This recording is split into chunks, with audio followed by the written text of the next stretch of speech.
From 77-year-old Rambo Don Alejo, who single-handedly defended his park against a fearsome cartel, to revenger mom Miriam, who unleashed the wrath of a hurt mother on the gangs that kidnapped and killed her daughter. Here are some of the most intriguing instances where citizens defeated organized crime groups. Prepare to be inspired as we delve into the stories of these brave people. The town of Texcapila. In December 2023, armed members of the La Familia Michoacana cartel came into central Mexico and began extorting small farming communities roughly 30 miles from the Mexican town of Texcapila. By the next day, inhabitants of Texcapila had become tired of the extortions, so scores of locals armed with machetes and hunting rifles approached these cartel members and attempted to reason with them. The argument quickly escalated, and the armed men replied by shooting at the civilians. Some of the locals fled, but others held their ground, exchanging fire until the armed men fled. They continued to pursue the gang members, attacking them with machetes until they had totally driven them out of town. This struggle between locals and cartel members liberated the farming communities from the control of the La Familia Michoacana cartel, although it cost the community some lives. After the clash, 14 persons were reported deceased, including 4 community members and 10 accused gang members. Approximately 7 more persons were hurt during the attack. This is an example of how resentment and dissatisfaction with oppression can drive individuals to rebel against the gangs that harass and extort them on a regular basis. This sort of uprising is similar to what can be seen in the many self-defense groups that have sprung up all over Mexico, like our next instance of cartels being defeated by citizens. The Grupos de Autodefensas. Autodefensas is a Spanish term that means self-defenders. They are indigenous vigilante groups formed by locals in various communities to defend their communities from the shady cartels that operated and ruled unchecked in the Gulf of Mexico and much of southern Mexico. They were formed because certain communities felt that the Mexican government was either ignoring or unable to address their misery and the atrocities committed by the cartels that operated in their areas. In reaction, some members of these communities took up arms to protect themselves, their families, and their communities. The autodefensas did not begin as structured groups, but rather as locals from villages who were tired of living on their knees and wanted to band together to liberate their communities from their oppressors. However, over time, they became more organized, with clear leadership structures. They had many successes and victories against various cartels, sparking numerous uprisings throughout Mexico, inspiring locals to rise and reclaim their land. However, Mexican law prohibits civilians from possessing and wielding firearms. This, combined with frequent clashes with police and Mexican armed forces, prompted the government to take action against these vigilante groups. The various autodefenses groups were either merged into the rural police or disbanded, with their leaders imprisoned. One such leader stands out in the struggle of the self-defense groups against cartels, and we will consider his story next. Dr. Jose Manuel Mireles, the Punisher. In the fall of 2013, an unexpected hero emerged in the Mexican state of Michoacán. Dr. Jose Manuel Mireles Valverde, a trained medical doctor, not only picked up guns, but also motivated and rallied other locals to take up arms in defense of their towns from the Knights Templar cartels that had long oppressed them. He was a key leader in the self-defense militia, directing auto-defenses groups to recapture territory and communities that had long been governed by cartels and forcing gang members out of several places. His drive to participate in and organize self-defense groups originated from the brutality that he had witnessed in his town by the Knight Templar cartel and their attacks against himself and his family. He had been kidnapped by the Knight Templars, his niece raped, and several members of his family slain before he decided that he had had enough. His anti-cartel vigilante efforts directly resulted in the liberation of several towns and communities in the Tierra Caliente region of Michoacán, such as Tepalcatepec, where he had practiced as a medical doctor before taking up arms, Apatzingan, and Buena Vista Tomatlan. Indirectly, his work prompted more indigenous self-defense groups to pop up. Mireles actively led auto-defenses groups for less than 1 year. However, within that year, he had accomplished what the government had been unable to for decades. He had, within that year, cleared numerous towns of cartel influence and spurred uprisings all around Michoacán, motivating people to take back their neighborhoods. In January 2014, Mireles had a near-fatal plane crashing whole flying from Guadalajara to his hometown in a Cessna Centurion II aircraft. His co-pilot died and he was injured seriously. While he was recovering from his injuries, the federal government of Mexico took over control of state security infrastructure, sending in federal forces to disarm both cartel gangs and the self-defense vigilante militia. This led to the absorption of certain militia organizations into a rural police force and the disbandment of others. The leaders of the defunct groups were caught and imprisoned, and Mireles was one of such commanders. He was imprisoned for 3 years and declined to return to commanding militia groups after his release in 2017, choosing choosing instead to take up a more activist role in the fight against organized crime. He passed away from complications of COVID-19 in 2020, aged 62. Dr. Jose's struggle is simply a continuation of a battle against cartels that started long before him, as exemplified by our next example: the community police groups of Guerrero. Guerrero, a Mexican state, has long been home to numerous drug cartels and drug wars. As a result, community policing has existed in various forms in Guerrero since the establishment of the Regional Coordinator of Community Authorities, Community Police Crack PC, in 1995. The indigenous people of Mexico's La Montana coast established this community police force in response to increasing insecurity and gang harassment in their communities. The government was either uninterested or not doing enough to control drug lords and cartels that wreaked havoc across the state. Crack PC gained some government legitimacy in the 1990s when the governor recognized them as a means of reducing crime in the state. However, numerous other vigilante militias have emerged throughout the state in recent years. This occurred in response to an increase in hyper-violent criminal groups seizing territories from governmental security forces and gaining political and economic power. Notable among these are the vigilante groups that arose in early 2013 in the communities surrounding Acapulco, Mexico. Locals banded together to confront the violent abuses and extortion carried out by the region's organized criminal groups. In response to rising insecurity and violent crime, new community police groups are forming throughout Guerrero. The State Public Security Secretariat reports at least 8 active criminal organizations operate in the Costa Grande region of Guerrero State, including the Rodriguez, Granados, Guardia Guerrerense, Sangre Nueva Guerrerense, Knights Templar, Viagras, Cornudos, and Jalisco New Generation Cartel. Several armed confrontations between community groups and cartel members have resulted in victories in certain areas of the state, despite both sides suffering casualties. However, organized crime groups are fighting back hard, and Guerrero's drug wars are still ongoing. While the war against cartels is mostly fought by groups of people like the Crack PC, there are also individuals like the Avenger-type Mom who single-handedly took on the cartels. Revenger Mom Miriam.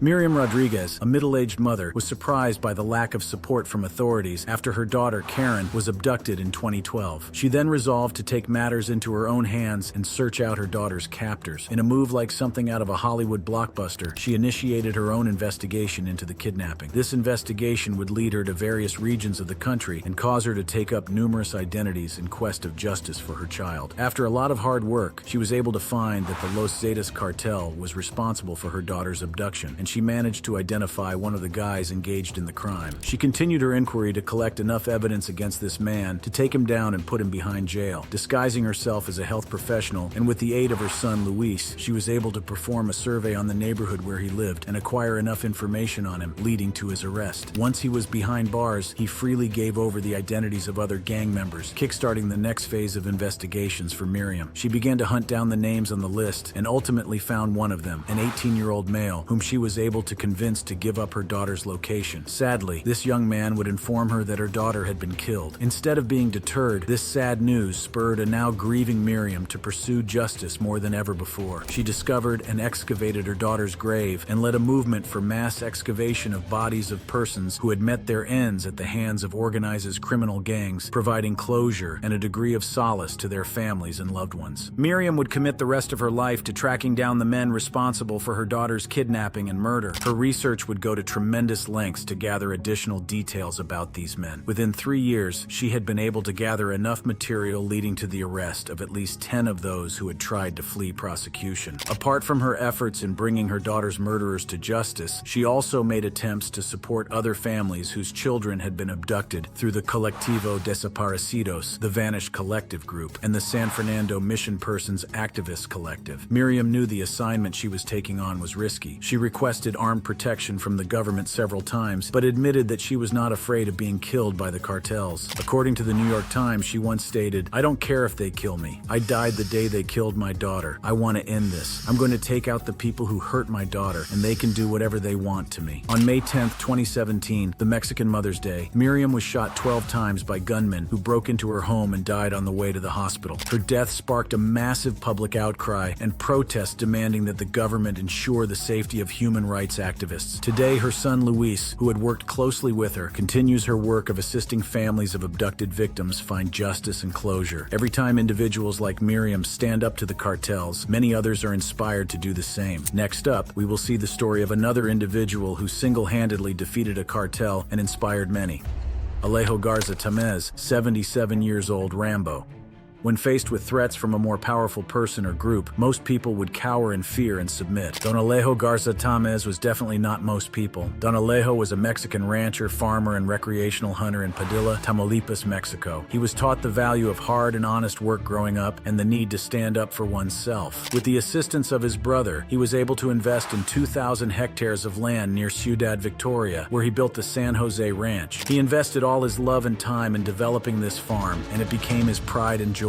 On the 13th of November 2010, the Los Zetas cartel set their sights on the San Jose Ranch and gave Don Alejo a 24-hour ultimatum to hand over the ranch and vacate it or risk death. But he was not one to give up without a fight. He rounded up his ranch workers and asked them to rake the next day home, and then he prepared for war. He took his firearms, numerous and assorted, gathered from his many years of recreational hunting, and arranged them at strategic positions beside his doors and windows, turning his house into a formidable stronghold. The cartel was shocked that he had not responded favorably to the ultimatum, and armed members of the group arrived at his ranch at the expiration of the ultimatum, hoping to win an easy victory and claim the ranch. To their utter dismay, however, they were faced with fierce resistance from Don Alejo, who fought with everything he had to protect his beloved ranch. The armed cartel members fired a warning shot into the air, and Don Alejo responded with gunfire of his own. The gang members opened fire on the house and even employed grenades in a bid to take him out. However, he would not go down so easily. One by one, he began to take them down, and despite their numerical advantage, they soon realized that they were fighting a losing battle. Knowing that law enforcement agents would soon respond to the sounds of gunfire in the area, the cartel members decided to make a run for it, leaving 6 of their members who Don Alejo had taken out behind. True to their intuition, Mexican naval units arrived shortly after their retreat and found a horrifying scene with bullet casings and grenade shrapnel scattered all over the property. The house was nearly destroyed and riddled with bullet holes. They found 6 bodies outside belonging to cartel members, 4 of whom were dead and the other 2 injured and unconscious. Inside the house, they found only the body of Don Alejo with 2 bullet wounds and some other serious injuries from grenade shrapnel. It was clear at this point that Alejo had bravely taken a solitary stand against the Los Zetas cartel and successfully run them off his property, even though it cost him his life. His bravery, when reported in the media, would inspire many and spark reactions all over the country. Alejo's last stand is a story for the ages. However, what is better than a single brave rebel? An army of rebels inspired and led by a brave rebel.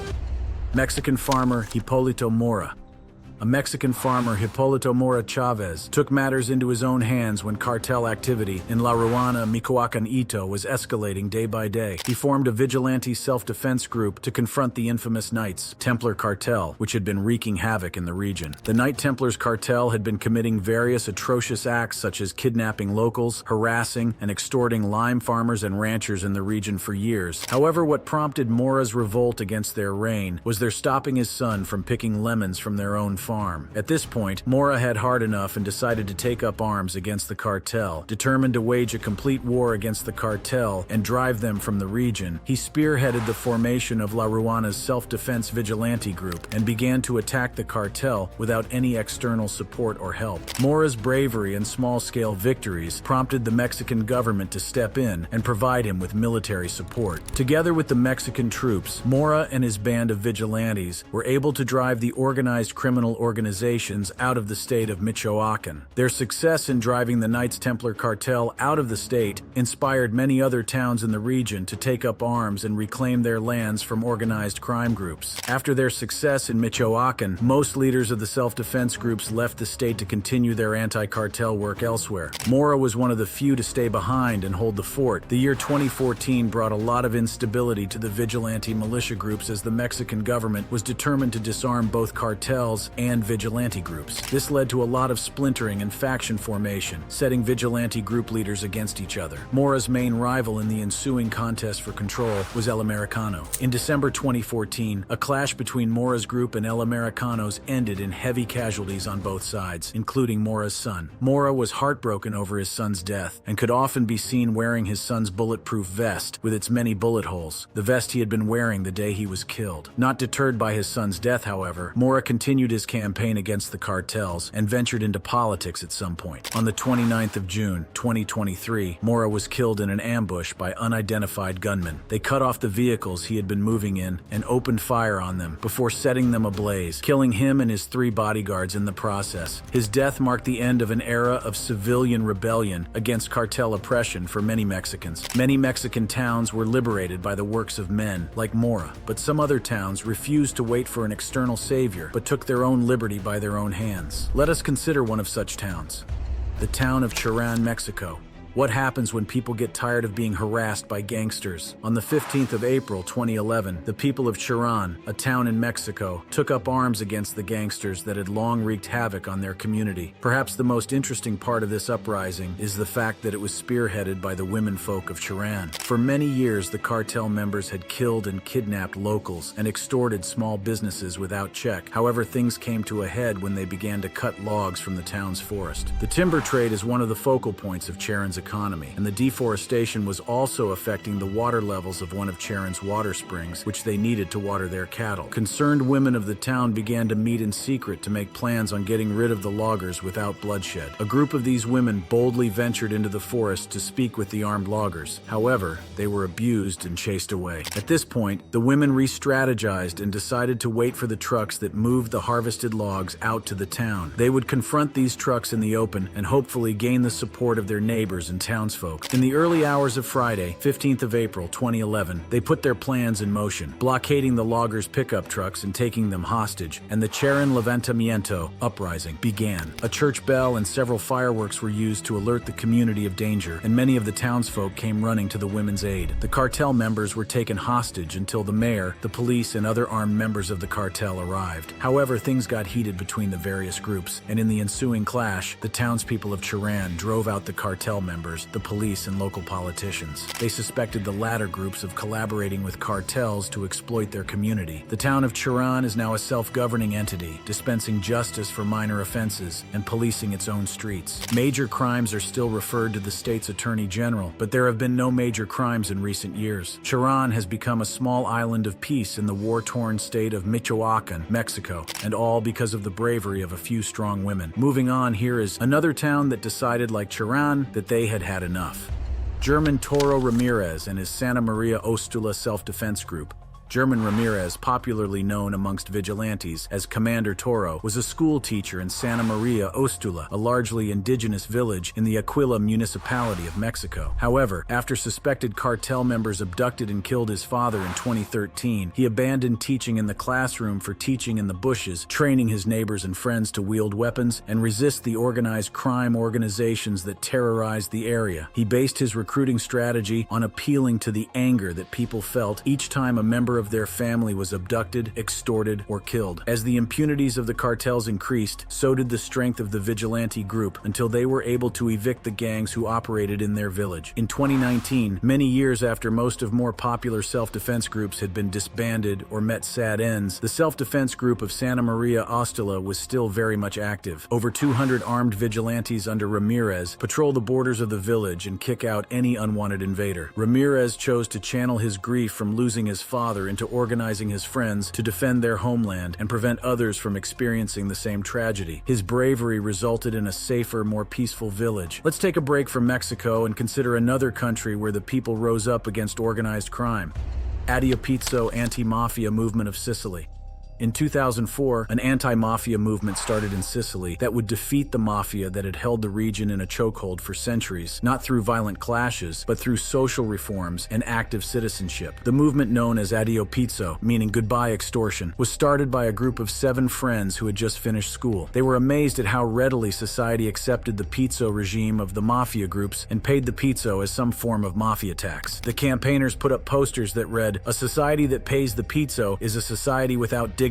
This sparked a reaction and conversations around the topic amongst most business people and their customers. The pizzo was the main source of economic strength for the mafia and sponsored their activities. Cutting its supply off effectively boycotted and defeated them. This movement redefined dignity and active citizenship for the country and weakened the power of the mafia that had seemed insurmountable for centuries. Back to Mexico, and still on the matter of active citizenship, where the townspeople of a small town in Mexico's Central Highlands refused to let murder go unanswered.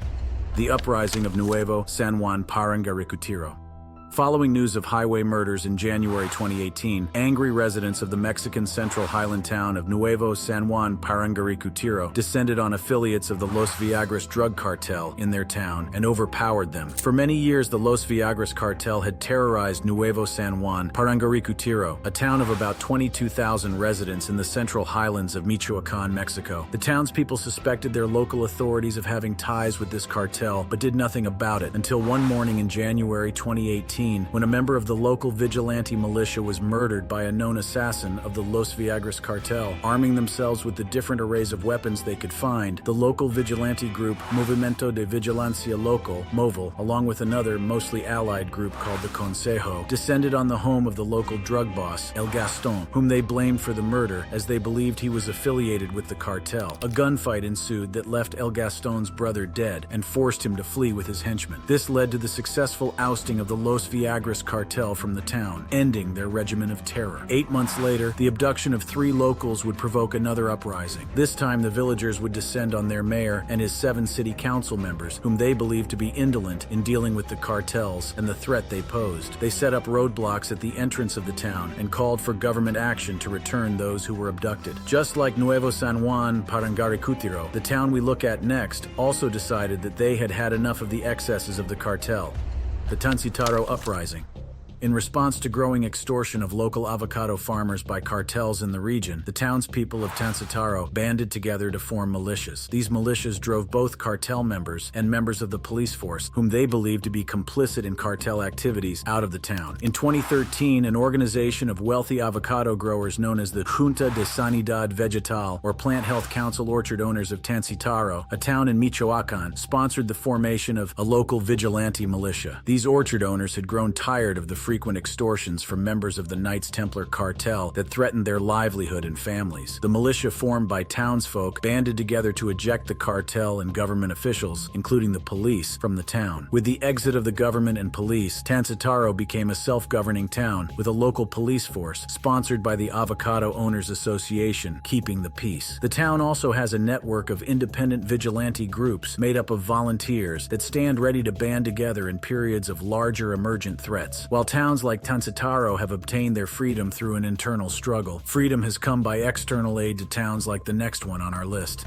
Autodefensas de Paracuaro. In the wave of uprisings that hit the southwestern Mexican state of Michoacan, Paracuaro was one of the towns liberated by self-defense groups. In January 2014, a convoy of pickup trucks carrying about 600 members of the vigilante militia arrived the town of Paracuaro and proceeded to oust the Knights Templar cartel that had operated in the town for years. The vigilantes set up roadblocks and took control of the town in a bloody battle that left 1 person dead and several others injured. The vigilantes also arrested and detained members of the police force whom they believed to be complicit in the activities of the Templars in the region. However, the vigilante group was met with an unusual reaction from the townspeople. Where most other towns had rejoiced and happily welcomed the activities of self-defense groups, the townspeople of Paracuaro had a totally opposite reaction. They rebuffed the vigilante group, primarily because they believed they were forcing young men to join their ranks. In opposition to the activity of the vigilantes, residents set 3 trailer trucks on fire at the entrance to the town to stop the vigilante militia from gaining entrance. While it took some time to douse the tension in Paracuaro, in the end the cartels were ousted from the town and some form of normalcy was restored to the town. After the liberation of Paracuaro, the Autodefensas group advanced to reclaim the town of Nueva Italia, which had experienced its own uprising a few months prior. The liberation of Nueva Italia.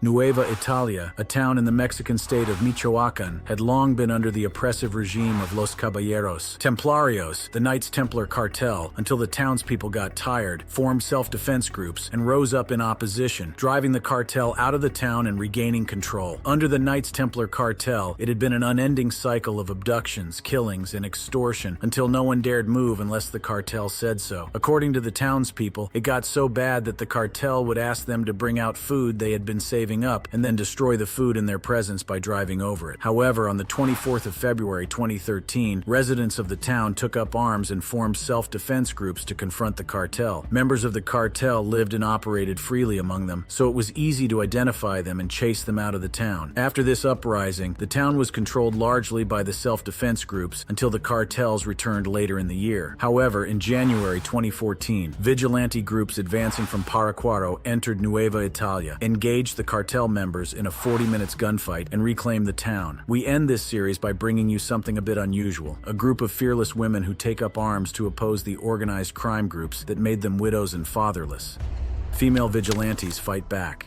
Imagine a place so lawless and insecure that pregnant women and nursing mothers have to take up arms to protect their lives and those of their loved ones. This is the case of the El Torero Vigilante group of the Michoacan area of Mexico. These women, tired of having their sons, daughters, husbands, and relatives taken from them, decided to take up arms to defend their homes. They set up roadblocks and rooted out cartel members wherever they find them. The Michoacan area had recently been terrorized by the Jalisco New Generation Cartel. The organized crime organization had overrun state security apparatuses and proceeded to wreak havoc unchecked. Townspeople reported that as soon as a man was old enough to carry a gun, the cartel carted him away, either to forcibly join their ranks or to be killed. This has left the womenfolk of some towns with no option than to rise up in arms themselves, even when pregnant or caring for young children. The women have also had to be more creative in their vigilante efforts. Some of the female vigilante groups have made a homemade armored tank, a heavy-duty pickup truck with steel plate armor welded on it. Some others closer to Michoacan's border with Jalisco State have dug deep trenches across roads leading into Michoacan from Jalisco, the home state of the Jalisco New Generation Cartel. The trenches are meant to keep new cartel members out, or at least make their crossing more tedious. Cartel members can also be more easily taken out while trying to cross the trenches. The government and state security apparatuses may have failed the state of Michoacan, but these brave women refuse to sit back and have their loved ones cherry-picked by the cartel. Check out our other videos by clicking any of the cards on your screen.